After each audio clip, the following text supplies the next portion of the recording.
Thank you for joining Wars of the Rosies.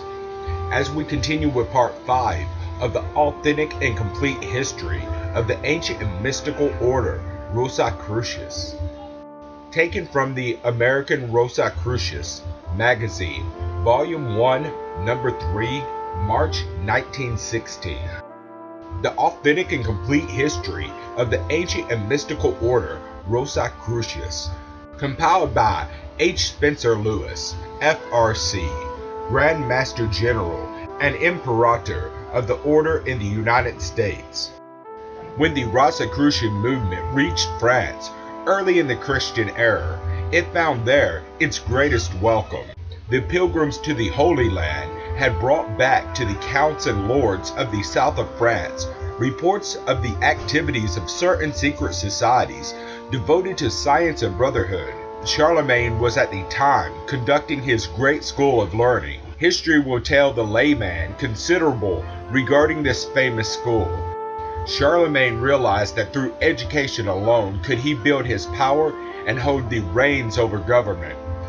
He gathered around him the brightest scholars of the day, the learned men of many countries, and offered them excellent remunerations if they would devote all of their time to the teaching of the pupils in this school. These pupils consisted of himself, his family, his relatives, and a few of the officers he had appointed. Nor were these learned men limited to teaching. Charlemagne desired to promote learning. He gave his tutors every opportunity to make extensive researches in every field, and in this way provided them with an experimental laboratory. The philosophers, among them was the famous Alcuin, were permitted to travel to the other lands and bring back the cream of all knowledge. In this school, the great Saint Guillaume received his education, being a nephew of Charlemagne. One of these philosophers, Arnaud, was directed to go to Jerusalem in the year 1778 AD to learn all he could of this wonderful secret society, which possessed the key to all science and all art. Arnaud journeyed to Jerusalem and was there directed to Egypt. It is recorded that he made humble application for admission into the Order of Thebes, and then in accordance with the law, A.M.O.R.C applied for permission to establish a branch lodge in France. Arnaud completed his study in Egypt in approximately 2 years and 1 month. Because of the difficulty of communication, his several letters and reports to Charlemagne failed to reach their destination, and in France he was given up as dead, a fate which fell to many who journeyed far in those days. One of his letters to Charlemagne, written on papyrus in the A.M.O.R.C temple at Thebes, was afterwards found in a monastery near Millau in France, where it had been deposited in a vault along with other rare papers for some unknown reason. In it, Arnaud makes a very glowing report of his discoveries and refers to the body of silent students clothed in white, as pure and spotless as their characters, but diligent in their mastery of God's laws and privileges. In closing his report, he says, "Should it be my privilege, my great honor, to bring to our land the seal and signs of this great school, we shall have in our midst the power which our beloved master may use in destroying all ignorance, provided, of course, our master shall deem it wise and beneficial to humble himself, not to those who ask, but to God, and thereby become as one of the disciples of our Lord Jesus." The significance of this closing statement will be brought to mind that the religious feeling in Charlemagne's school was very intense and sincere, and bear in mind, Arnaud was trying to diplomatically and respectfully state that it would be necessary for Charlemagne to become a humble supplicant for admission into the order if he wished to become a master of the order in France, a position and honor which Arnaud and his colleagues would certainly have insisted upon. Arnaud returned to France in 802. However, and was given a very interesting ovation in the chamber of Charlemagne's throne. Charlemagne did not become a master in the order, but after 2 years, delay permitted a lodge to be established in Toulouse. The original lodge was founded in a temporary monastery on the outskirts of Tolosa, the ancient city which is now in ruins some distance from the present city of Toulouse. Part of the altar of this first lodge in France is still preserved by archivists of the order in France, though it is much the worse for very severe handling during the many religious wars in the provinces. Arnaud became the master in the first lodge, which held its opening convocation about 804 or 805. The difficulty with exact dates is due to the many changes in the calendar and in interpreting the various methods of keeping records in those days. The first Grand Master of France was F.R.C, who reigned from 883 to 899 AD. Until that time, Grand Masters were not appointed. There was to be only one lodge in any country according to the original plans, and the master of the lodge held no power or authority than rule over the one lodge. The granting of charters was still in the hands of the Supreme Council in Egypt, but it was F.R.C who brought before the council the advisability of establishing a grand lodge in certain countries and given to its master the right to grant charters to other lodges within the same national confines. It was only 1 year before F.R.C passed to the beyond, 898, that he received his authority and instructions to establish other lodges in France, and the second lodge was immediately established in Lyons. There were many devout students of the order in Toulouse who lived in Lyons, and they lost no time, after years of waiting, in getting a very flourishing lodge established there. Many years later, 1623, the Masons in Lyons organized a Rosicrucian degree in the same city to please the many Rosicrucians who were Masons. The Masonic body was organized at a council held there June 23rd, 1623. In the meantime, the order in France had spread very rapidly and had attracted wide attention. Some of the monks in the various monasteries in the south of France became interested, and without mentioning names at this time, let it be known that some of these Catholic souls, devout and sincere, rendered a great service to the upbuilding of the sanctity of the order by contributing many beautiful moral and spiritual creeds and dogma. Finally, in 1001, the year when all the south of France was expecting the end of the world, according to an old biblical prophecy, the order in France established a Rosicrucian monastery, the first in the world, in the old Roman city of Nemesis, now Nîmes. The monastery became the nucleus for the great Rosicrucian college, or A.M.O.R.C, which flourished in France from the 12th century to the middle of the 16th century, and which was revived again in 1882 in Montpellier. The history of the order in France is very interesting. The most minute facts of the early history were recorded by Fournier, who was the official historian of the order in 1132 to 1134. The later history has been compiled by a number of masters of the R.C., R.F., and is preserved in the archives in the Dongen in Toulouse. This latter city has been the meeting place of the French Supreme Council since 1487. France held second place in strength of numbers of members, Germany holding first place, and England third. Egypt, of course, is the great supreme center, but has only a comparatively small number of members. In France today, at this very hour, the loss of membership through the Great War has been enormous. Even of the French Supreme Council of 25, there were living in December of 1915 only 7, but the loss in Germany has been even greater.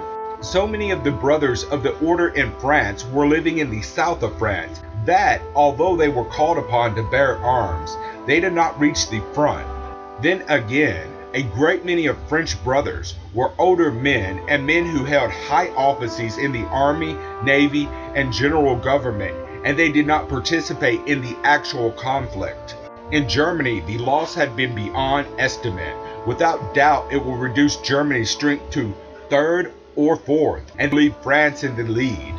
The order itself spread into Germany shortly after the Grand Lodge was established in France. Charlemagne himself was the first to introduce the order into Germany, for by his command one Maus settled somewhere along the Rhine near Koblenz, and there began a propaganda for members in a quiet, dignified manner. He never lived, however, to see his work bear fruit, for the restrictions placed around application for membership were severe and too stringent.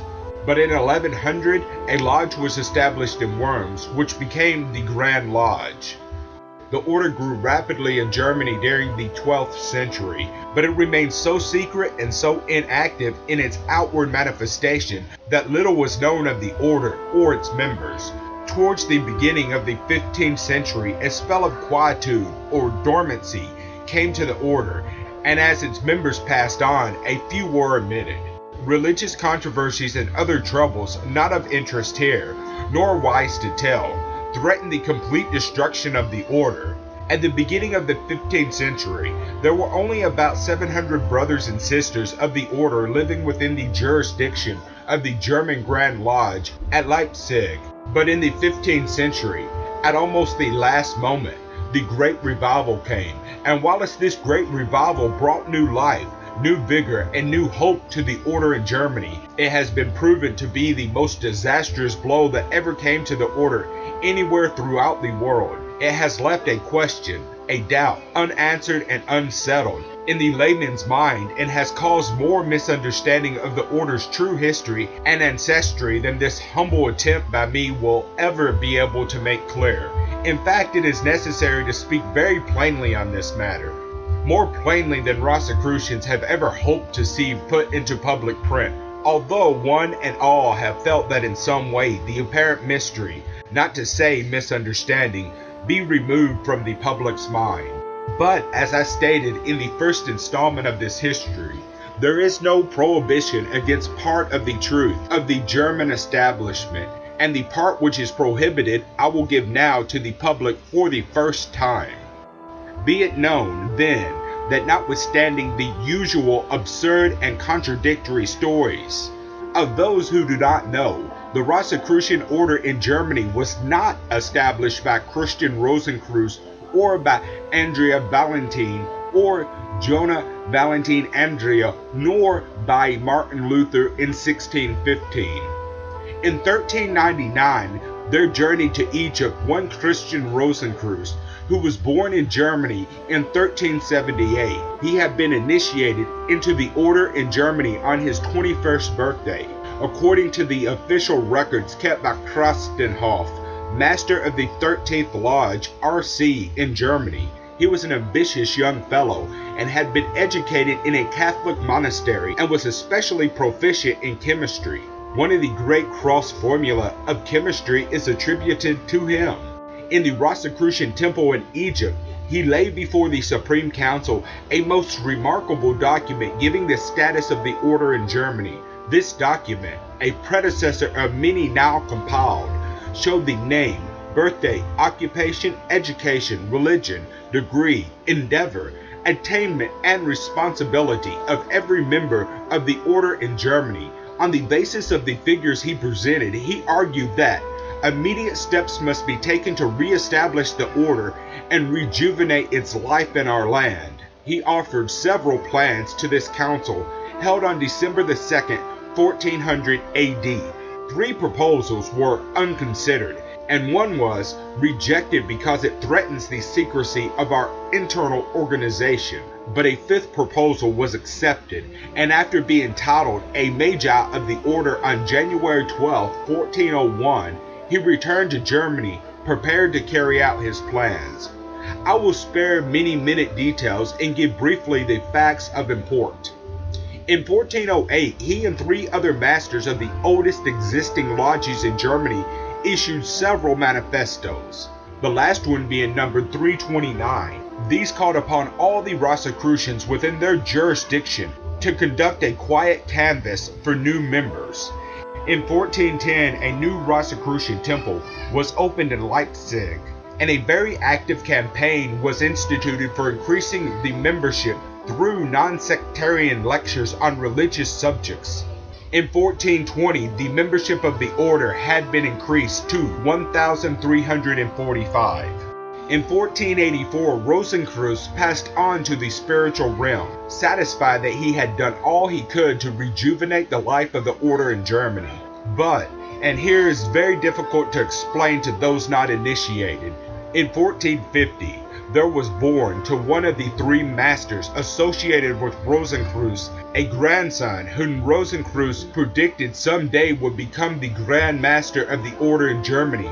Rosenkreuz figured that he, the child, would be born again, reincarnated, in 1594, and that he would be 21 years of age, eligible to the order in 1615. Therefore, Rosenkreuz ordered on his deathbed that all his original papers and documents should be buried with his body in a vault, and that such vault should not be opened until 1615, the year when the young would be 21 years of age. The period of 120 years after Rosenkreuz's death would test the theory of reincarnation, for certain signs and seals were placed in the tomb which, it seems sure, the reincarnated would recall from his previous work in the order if the theory of reincarnation was true. Our records show that in 1615 a certain master of the order in Germany, with due ceremony, opened the vault as directed and turned over to a new initiate named Hoff the papers and documents bearing certain signs and seals. Why Hoff was selected to receive these and what the papers contained is known to the advanced brothers and sisters of our order. Hoff, however, found in the papers certain instructions which he immediately communicated to one very advanced brother of the order, Sir Francis Bacon. This, I realize, is the first mention ever publicly made of the connection of Sir Francis Bacon with the order in Germany, although it was long ago established that Bacon was an enthusiastic brother of the R.C. order. The result was that in the same year appeared the now famous Fama Fraternaeus, translated into German by J.V. Andrea. Other pamphlets also appeared, one even anticipating the opening of the vault, and all of these were written or under the direction of Bacon, who carried out Rosenkreuz's written directions for spreading the work in Germany through printed, veiled, public propaganda literature. Why have so few, and there are a few, noticed that the portrait used in some of these German R.C. publications, purporting to be a likeness of Andrea, was in reality a most faithful portrait of Bacon? On many of the pages of these propaganda books, so cleverly written as to completely veil their true meaning from the casual reader, there were the same symbols and signs as used by Bacon in some of his acknowledged work, likewise similar R.C. watermarks. The plan worked successfully, but unfortunately gave such widespread publication to the order and its work in Germany that many, through a misunderstanding of the veiled meanings, believed that Andrea, or even Rosenkreuz, was the founder, the original founder of the order in Germany. Some even believe that because Martin Luther, who was a master in the order, used the rose and the cross on his family coat of arms, he was probably the founder of the order and the author of the Fama Fraternaeus. In closing this section of the history, and especially of that portion of it dealing with the misrepresentation of the founding of the order in Germany, I wish to point out the great lesson which may be learned by the unbiased lay mind through comparing the truth of the history of the order in Germany with the stories and histories so widely published in books and encyclopedias. It is so easy for the most clever, careful, and conscientious historian outside of our order to be mistaken about facts which deal with the inside. You must be initiated to know, although of course you may surmise at any time. This is illustrated by the fact that one of the most prolific of occult writers and investigators, A.E. Waite, published in 1887 a deep, impressive book, attractively entitled The Real History of the Rosicrucians, founded on their own manifestos and on facts and documents collected from the writings of initiated brethren. This is a title warranted to make anyone feel that the real truth would be revealed at last. The book had a tremendous sale and was held by many as a blow to the antiquity of our order. From it, so many of our now present-day encyclopedias, including the very brainy and original 11th edition of the Britannica, have copied like sheep following a wandering leader. But Waite, who so strongly presented the wrong history of the order in Germany, by misunderstanding all the manifestos and documents he chanced to see, was not a Rosicrucian and could not know the veiled meaning of them. But in later years, he became a Rosicrucian through English Masonry, and in the first issue of The Unknown World, published in 1894 in London, he wrote on page 29, "Much has come to light in these matters since 1887, and the work, which is his book, as it stands, is in need of a thorough revision." A few years later, 1887 to 1894, will make a great difference in one's understanding of Rosicrucianism and its history, especially if during those years one becomes a Rosicrucian. That is the lesson I wish to point out to all our contemporary historians and writers on subjects pertaining to Rosicrucianism.